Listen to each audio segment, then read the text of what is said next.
ఓం శ్రీ కల్కి అగస్తీసాయ నమో నమః. 49వ దినము 108 దినముల ఆత్మగాయత్రి సాధన చేసే శిష్యులకు శ్రీ సర్వేశ్వరుని అనుగ్రహ భాషణం. ఓం శ్రీ సర్వేశ్వరాయ నమో నమః. సర్వవ్యాపి అయి ప్రకాశించే శ్రీ సర్వేశ్వరుని పూర్ణ ఆశీస్సులు. నా అస్తిత్వమే ఈశ్వరత్వము. కరుణ అనే ద్వారం తెరవబడుటకు సర్వేశ్వరుని మహాశక్తులు అత్యంత ఆవశ్యకము. శ్రీచక్ర ధ్యానాలను ధ్యాన సాధన చేస్తున్న ప్రియమైన ఆత్మలు దాని లోతైన మహాశక్తులను అనుభూతి చెందవలెను. ఈశ్వరుడు అనే మహాశక్తి సమస్త స్థితులలోనూ కలిసిపోయి దర్శనమిస్తుంది. అయితే సర్వేశ్వర కణము అనే పాదరస అణువు ఈశ్వరుని మహాశక్తులను సంపూర్ణంగా తనలో కలిగి ఉండును.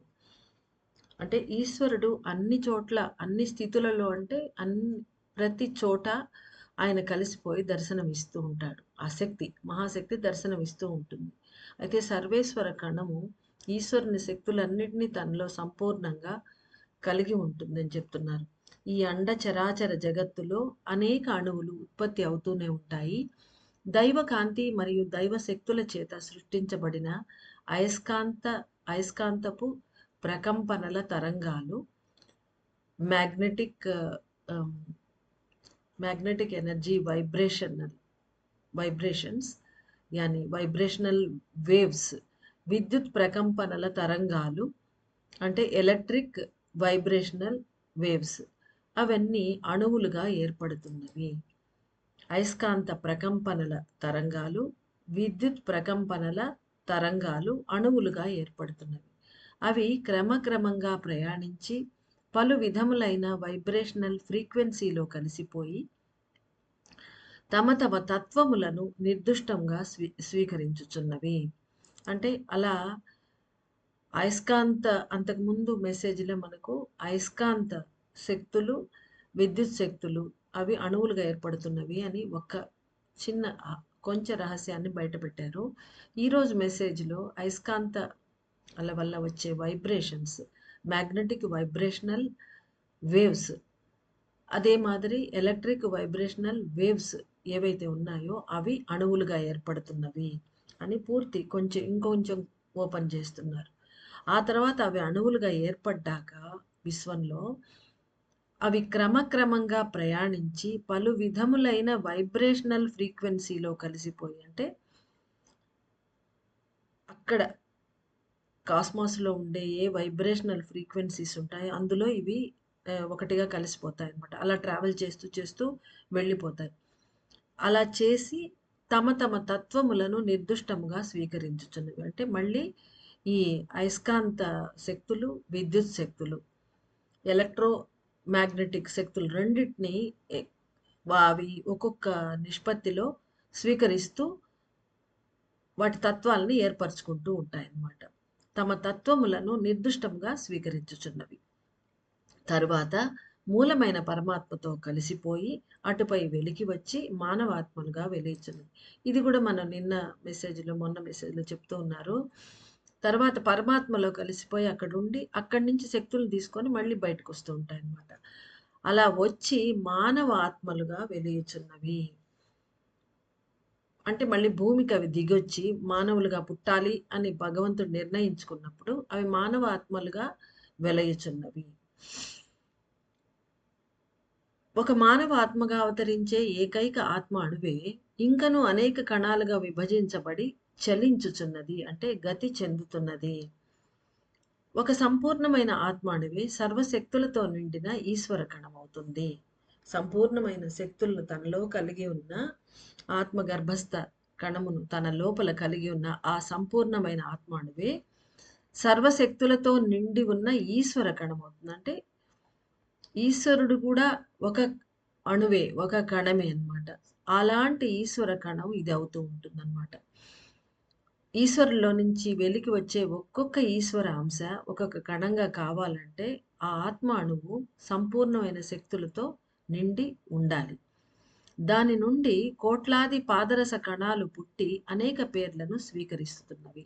అంటే మళ్ళీ ఏకైక ఆత్మ అణువు ఒక చాలా కోట్ల చిన్న చిన్న భాగాలు అణువులన్నీ కలిసిపోయి అవి పగిలినప్పుడు అవి ఒక్క ఆత్మ అణువుగా ఉంటాయన్నమాట. అలాంటిది మళ్ళీ విస్ఫోటనం చెందినప్పుడు మళ్ళీ అనేక కణాలుగా విభజించబడుతూ పోతూ ఉంటుంది. అవి మళ్ళీ తన స్వయంగా చలిస్తూ ఉంటాయి అవి. దాని నుండి అదే చెప్తున్నారిక్కడ. దాని నుండి కోట్లాది పాదరస కణాలు పుట్టి అనేక పేర్లను స్వీకరిస్తున్నవి. అదే ఆత్మాణువులో నుంచి వెదజల్లబడిన కోట్ల కొలది పాదరస కణాలు అవి పుట్టినప్పుడు ఈ విధమైన పైన చెప్పినటువంటి అలాంటి వైబ్రేషనల్ ఫ్రీక్వెన్సీలో కలిసిపోయి శక్తులను తీసుకొని దాని తగ్గట్టుగా తత్వము, దాని తగ్గట్టుగా పేర్లు అవి స్వీకరిస్తూ ఉన్నవి. విభజించబడుతున్న అణువే అనేక పాదరస కణాలుగా రూపొందుతున్నది. దానికి అనుగుణంగానే దాని స్వభావాలు, పేర్లు కూడా మారిపోతున్నవి. శ్రీ సర్వేశ్వర కణము మాత్రమే తన తత్వము, గుణగణములు మరియు కదిలే శక్తి మొదలైన సమస్త లక్షణాలను ఈశ్వర కణము వంటివే స్వీకరించును. జీవాణువు అయిన ఆదిశక్తి తన ఆత్మలోని ఒక కణమైన పాదరస అణువుకు సర్వేశ్వరుడు అను నామాన్ని ఇస్తున్నది. దీనికి కారణం ఒక ఆత్మ అణువు పరమాత్మతో ఏకమై కలిసి పనిచేసిన సమయంలో ఉన్న స్థితినే ఎటువంటి మార్పుకు లోనుగాక స్థిరంగా నిలిచి కొనసాగించుటయే అని గ్రహించవలను. కొంచెం కాంప్లికేటెడ్ సెంటెన్స్ ఇది. జీవాణువైన ఆదిశక్తి తన ఆత్మలోనే, అంటే తను నివసిస్తున్న శరీరంలో ఉండే ఆత్మ, తనకు ఆత్మ రెండుగా విభజించబడ్డప్పుడే ఒకటి జీవాణువు, ఒకటి ఆత్మ అవుతుంది. కాబట్టి ఈ ఆత్మ జీవాణువుదే. జీవాణువు అయిన ఆదిశక్తి తన ఆత్మలోని ఒక కణమైన పాదరస అణువుకు సర్వేశ్వరుడు అను నామాన్ని ఇస్తున్నది. అంటే అందరికీ ఆమె పేర్లు పెట్టినట్లుగానే ప్రాణశక్తి లేదా జీవాణువు ఇంకొక అణువు కూడా సర్వేశ్వరుడు అని ఒక పేరు ఇస్తున్నారు. అంటే ఆయన తన గురించి చెప్తున్నారు. దీనికి కారణం, అంటే సర్వేశ్వరుడు అనే పేరే ఎందుకు ఇస్తున్నారు అనే దానికి వివరణ చెప్తున్నారు. దానికి కారణం ఒక ఆత్మ అణువు పరమాత్మతో ఏకమై, అంటే తను అణువుగా పుడుతుంది. ఆ తర్వాత శక్తులను తీసుకోవటానికి కోసం పరమాత్మలోకి వెళ్ళి అక్కడ కూర్చుంటుంది. అక్కడి నుంచి మళ్ళీ వెలికి వచ్చి ఇంకా మిగతా ప్రక్రియ అంతా అవుతుంది. తనకి ఎలాంటి ఇది కావాలో అలాంటిది తీసుకొని తన పేరు, తత్వం అన్ని ఏర్పరచుకొని కిందకొచ్చి మానవ శరీరంలో వెళ్ళి మానవుడిగా అది తిరుగుతూ ఉంటుంది. అలాంటప్పుడు ఆ మొదట్లో పరమాత్మలో ఏకమై కలిసి పనిచేసే సమయంలో, అంటే అక్కడి నుంచి శక్తులు తీసుకోవడానికి లోపలికి వెళ్తుంది. ఆ సమయంలో ఎలాంటి స్థితిలో ఆ అణువు ఉంటున్నాదో ఆ స్థితిని ఎటువంటి మార్పులకు లోనుగాక స్థిరంగా నిలిచి కొనసాగించుట, అదే దానికి కారణం అని చెప్తున్నది. అంటే ఎట్టాటి స్థితిలో అది లోపలికి వెళ్తుందో, ఆ లోపల ఎలాంటి ఆ పరమాత్మకు శక్తులను తీసేసుకుంటుందో ఆ స్థితిని అలాగే ఉంచుకొని బయటకు వస్తుంది, పని చేస్తుంది అనమాట. అది స్థిరంగా నిలిచి కొనసాగించుటయే ఈ సర్వేశ్వరుడు అనే నామం ఆ పాదరస కణానికి ఇవ్వబడడానికి కారణం అని గ్రహించాలి అంటున్నారు స్వామి. శ్రీ సర్వేశ్వర ఈశ్వర కణం అనేది సంపూర్ణతను పొందిన ఒక ఆత్మ అణువు యొక్క తత్వమును తద్రూపముగా వ్యక్తపరచును. ఒక సంపూర్ణమైన ఆత్మ అణువు యొక్క తత్వం ఏదైతే ఉంటుందో దాన్ని యాజ్ ఇట్ ఈజ్ గా, అంటే సర్వేశ్వర కణం ఎప్పుడు ఏర్పడుతుంది? ఈశ్వరుడి నుంచి ఆ సర్వేశ్వర శక్తులు తీసుకుంటుంది. అది అట్లాగే తద్రూపంగా వ్యక్తపరుస్తూ ఉంటుంది. అందువల్ల సర్వేశ్వరుని ఆరాధించుట అనేది పరమాత్మని ఆరాధించుటకే సమానము. జ్ఞాన గణేశుడు తన తల్లిదండ్రులైన శివశక్తి శక్తులను స్తుతించి ప్రథమ పూజ్య దైవము అనే స్థానం పొందినట్లే, అంటే జ్ఞాన గణేశుడు ఎందుకన్నారంటే ఈయన ఆ జ్ఞాన ఫలాన్ని పొందుతాడు. ఆ తర్వాత జ్ఞానం, బుద్ధి పని చేయబట్టే కదా అమ్మా నాన్నలకే తిరుగుదాము అనే ఒక ఐడియా వస్తుంది ఆయనకు. అలా చేస్తాడు. అందుకని ఆయన జ్ఞాన గణేశుడు అని ఆయనకు పేరు వచ్చింది చెప్తున్నారు. జ్ఞాన గణేశుడు తన తల్లిదండ్రులైన శివశక్తి శక్తులను స్తుతించి ప్రథమ పూజ్య దైవము అనే స్థానం, అంటే ఆ టైటిల్ పొందాడు ఆయన. ఆయన మొదట పూజిస్తాం మనం. శ్రీ సర్వేశ్వరుని అదేవిధంగా భక్తితో కరిగి నమస్కరించిన వారు పరమాత్మచే సులభంగా స్వీకరించబడగలరు. అంటే విశ్వాన్ని చుట్టి రావయ్యా అంటే తల్లిదండ్రులను చుట్టాడు. అంటే విశ్వమైనా తల్లిదండ్రులైనా ఒకటే కాబట్టి ఇక్కడ అదే ఉపమానంతో చెప్తున్నారు స్వామి. శ్రీ సర్వేశ్వరుని అంటే తనను భక్తితో కరిగి నమస్కరించినట్లయితే పరమాత్మచే సులభముగా స్వీకరించబడగలరు. ఎందుకంటే పరమాత్మ ఈయన ఒకటే విధమైన తత్వంతో ఉన్నారు కాబట్టి. దీనిలోని అంతరార్థములు అన్ని అత్యంత ఉన్నతమైనవి. ఈ గూఢార్థాలను మనము తెలుసుకోవాలి. పరమాత్మ అనే సూర్యుని మూల కేంద్రంలో నిలిచి ఉన్న పాదరసం అనేది అనేక ఆత్మ అణువుల సమాహారంగా ఉంటుంది.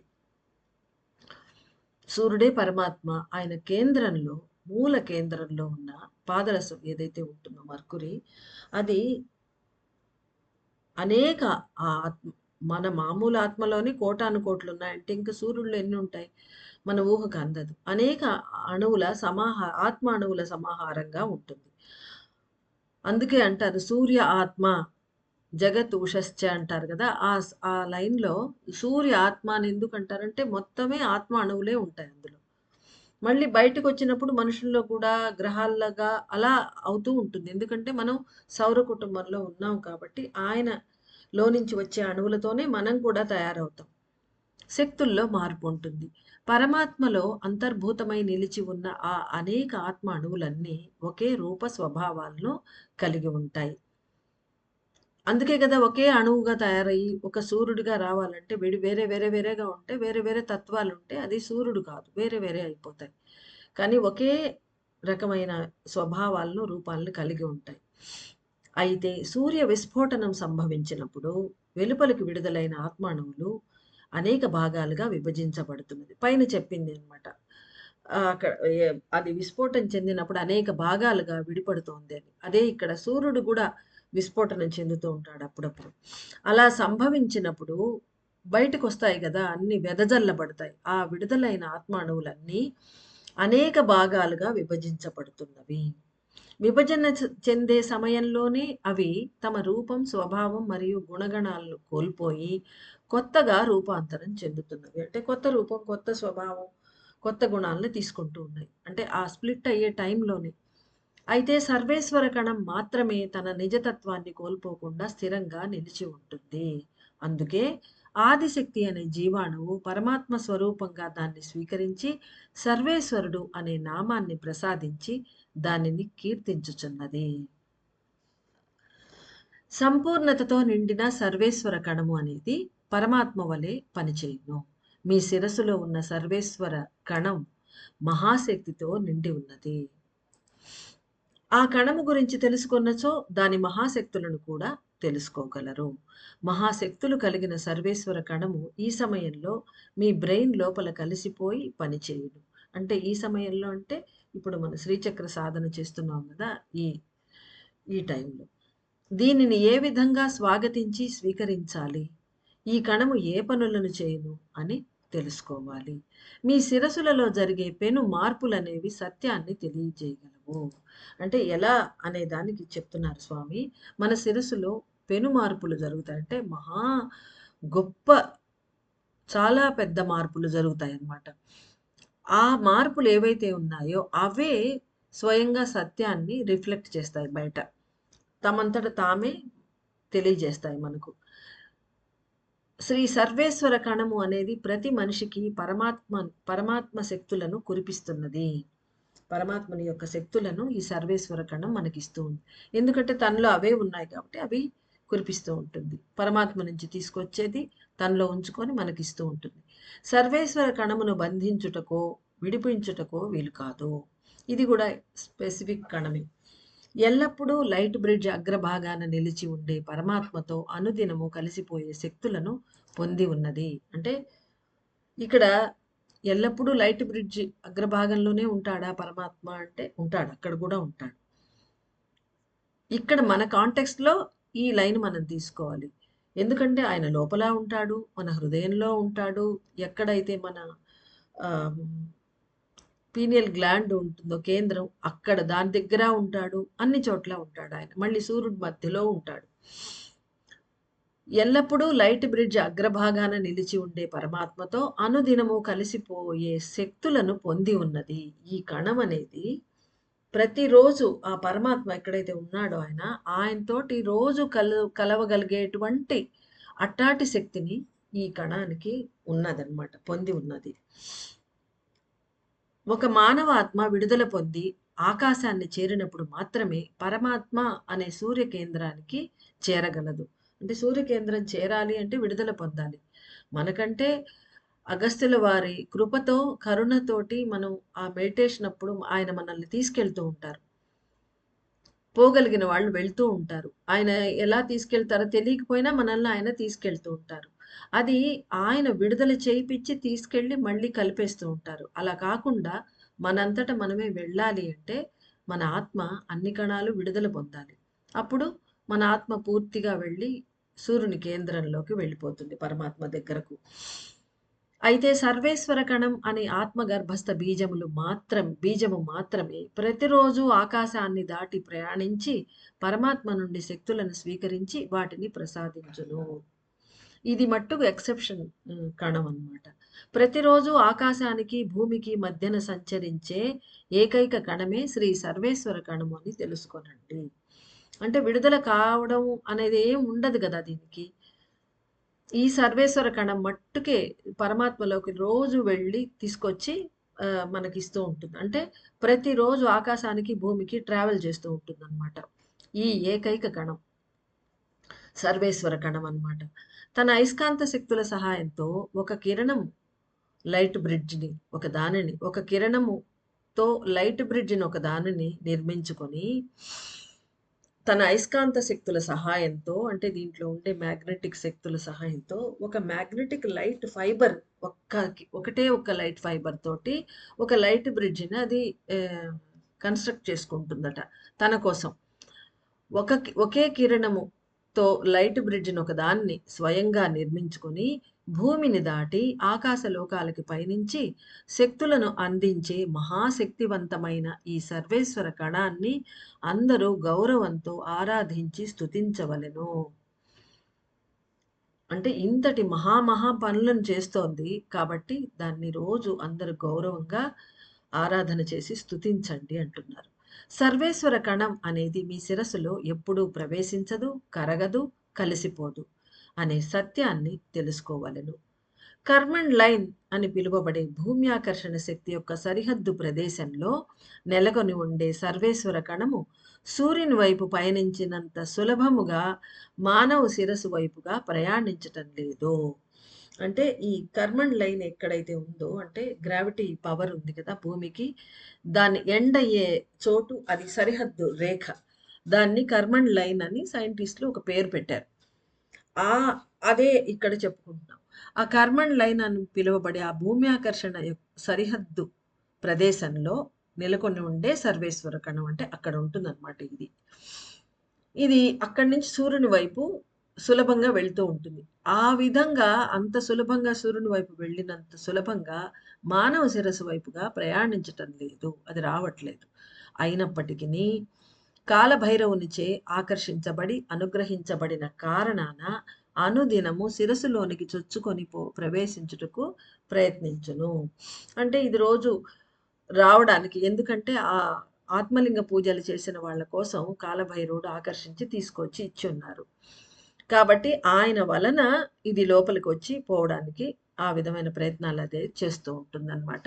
అదర్వైజ్ ఇది లైట్ బ్రిడ్జ్ నుంచి తన లైట్ బ్రిడ్జ్ కర్మన్ లైన్ దగ్గర నిలిచి ఉంటుంది. ఆ కర్మన్ లైన్ నుంచి సూర్యుని కేంద్రంలోకి వెళ్తూ ఉంటుందన్నమాట. వెళ్ళి అక్కడి నుంచి తీసుకొని అక్కడి నుంచో లేదు వేరే ఎక్కడి నుంచి లైట్ బ్రిడ్జ్ దగ్గర నుంచో మనకు శక్తులను ఇస్తూ ఉంటుంది అదర్వైజ్. కానీ కాలభైరవుడి వల్ల ఆయన అనుగ్రహం వలన మనకు ఇప్పుడు ఈ స్వామి లోపలికి వస్తూ ఉన్నారు. ఏ విధంగా అయితే సూర్యుని కేంద్రంలోనికి వెళ్తున్నదో అదే విధంగా ఆత్మలింగ పూజలు నిర్వర్తించి శ్రీచక్ర ధ్యాన సాధనలు కూడా చేస్తూ ఉన్న మానవుల శిరస్సుల్లోనికి చొచ్చుకొని మెదడు కేంద్రం వైపుగా ప్రయాణించును. అంటే ఏ విధంగా అయితే సూర్యుని కేంద్రంలోకి వెళ్తూ ఉన్నాదో అదే విధంగా మామూలుగా అయితే రావట్లేదని చెప్పారు కదా! ఇప్పుడు ఎందుకు చెప్తున్నారంటే ఆత్మలింగ పూజలు చేసి పూర్తి చేసుకొని ఆ తర్వాత శ్రీచక్ర ధ్యాన సాధనలను కూడా చేస్తూ ఉన్నారు మానవులు. అంటే మనము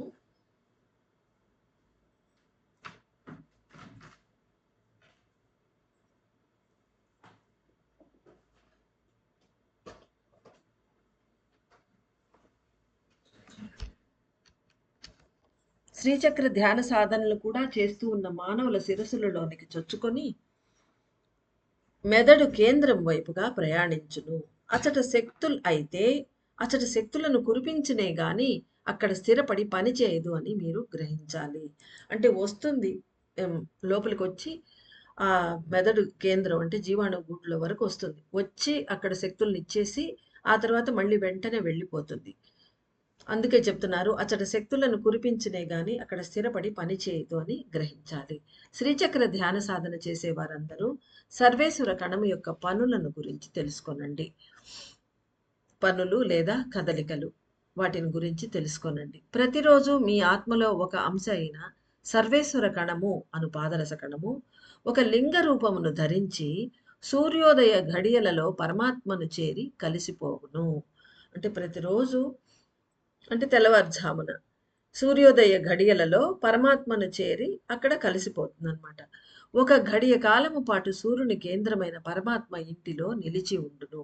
అక్కడే కొంచెంసేపు విశ్రమిస్తుంది అనమాట. అక్కడే ఉంటుంది అది. ఒక ఘడియ కాలం అంటే 24 నిమిషాల పాటు అక్కడే ఉంటుంది. ఎవరైతే సూర్యోదయ ఘడియలలో సూర్యుని లోతుగా దర్శించుకొని అర్ఘ్యప్రదానం చేస్తారో, అంటే నీటిని తీసుకొని 3 సార్లు నీటిని నేలపై విడవాలి చెప్తారు కదా మనకు. అదే విధంగా నీటిని తీసుకునేది సూర్యుని చూసుకుంటూ ఆ నీటిని నేలపై 3 సార్లు విడవాలి.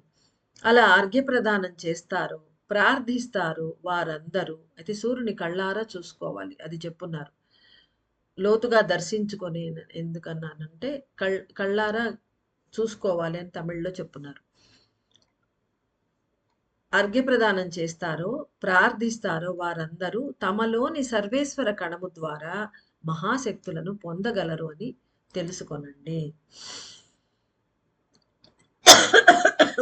ప్రతిరోజు సూర్యోదయ సమయానికి 7:30 గడియలకు ముందు సర్వేశ్వర కణము శ్రీచక్ర ధ్యాన సాధన ఆచరించే వారి శిరస్సులలో ప్రవేశించి కలిసిపోయి జీవాణువుకు తన సంపూర్ణమైన శక్తులను అందించును.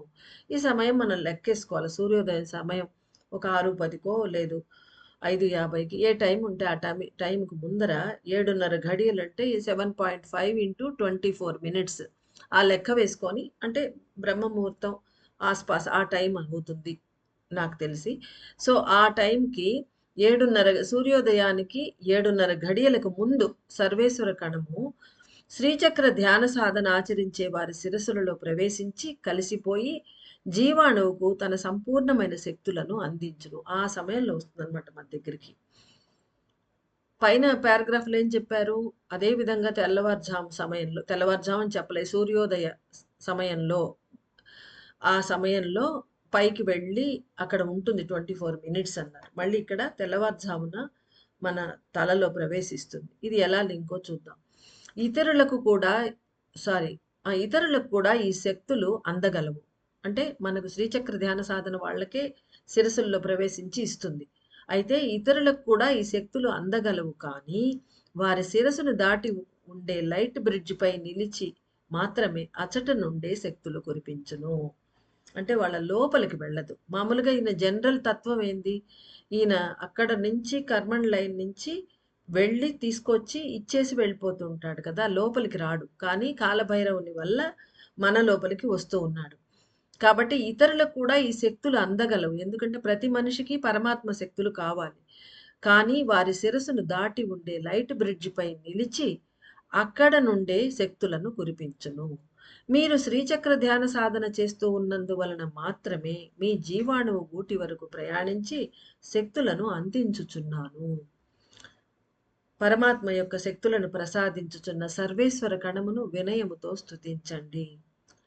సర్వేశ్వర కణము సూర్యోదయ సమయములో పరమాత్మ శక్తులను ఆకర్షించి పొంది లైట్ బ్రిడ్జ్ పై నిలుచును. ఇక్కడ చెప్తున్నారు. తర్వాత మరుసటి రోజున బ్రహ్మముహూర్త ప్రారంభ గడియలలో, అంటే పైన చెప్పిన సూర్యోదయానికి ముందు 7:30 గడియల సమయంలో వచ్చి ఇచ్చేసిపోతుందన్నారు కదా, అది ఇక్కడ అర్థమవుతోంది. మీ శిరస్సులో ప్రవేశించి కలియును. అంటే పక్క రోజు వచ్చి కలుస్తుంది, అదే రోజు రాలేదు, ఎందుకంటే సమయం అయిపోతుంది. సర్వేశ్వర కణము సూర్యోదయ సమయములో పరమాత్మ శక్తులను ఆకర్షించి పొంది లైట్ బ్రిడ్జ్ పై నిలుచును. అక్కడ విశ్రమిస్తుంది లైట్ బ్రిడ్జ్ పై. తర్వాత పక్క రోజు తెల్లవారుజామున మాత్రమే ఇవ్వగలదు. ఎందుకు అది ఆలోచించి తెలుసుకోండి. మనకు చాలా మెసేజ్‌ల్లో చెప్పున్నారు ఆ విషయం. పరమాత్ముని తత్వం అనేది సర్వం బ్రహ్మమయం అనే తత్వాన్ని అనుగ్రహించును. ఎందుకంటే పరమాత్మ శక్తులే పరమాత్మ తత్వాన్నే మనకు ప్రసాదిస్తూ ఉన్నాడు సర్వేశ్వరుడు. పరమాత్ముని తత్వం అనేది సర్వం బ్రహ్మమయం అనే తత్వాన్ని అనుగ్రహించను. అహం బ్రహ్మాస్మి అనే తత్వాన్ని అనుగ్రహించును.